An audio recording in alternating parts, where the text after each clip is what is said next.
आपकी दहशतगर्दी की माली मुआवनत की चीज़ें आ जाती है, मनी लॉन्ड्रिंग आ जाती है, टैक्स चोरी आ जाती है।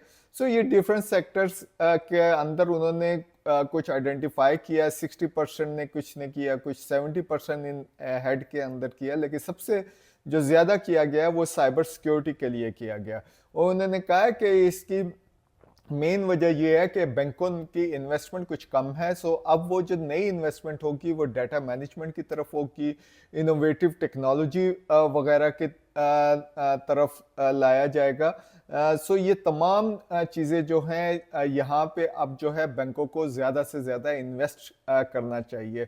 सो हम ऑलरेडी कंज्यूमर्स को बता चुके हैं कि ये जितनी भी आपकी इस टाइम प्राइवेसी है वो आपके फाइनेंशियल डाटा की है, तो अपने पासवर्ड्स, अपने NIC numbers, be careful about that one. और गवर्नमेंट भी आपकी अवेयरनेस के लिए काफ़ी सारी कंपेन चला रही है।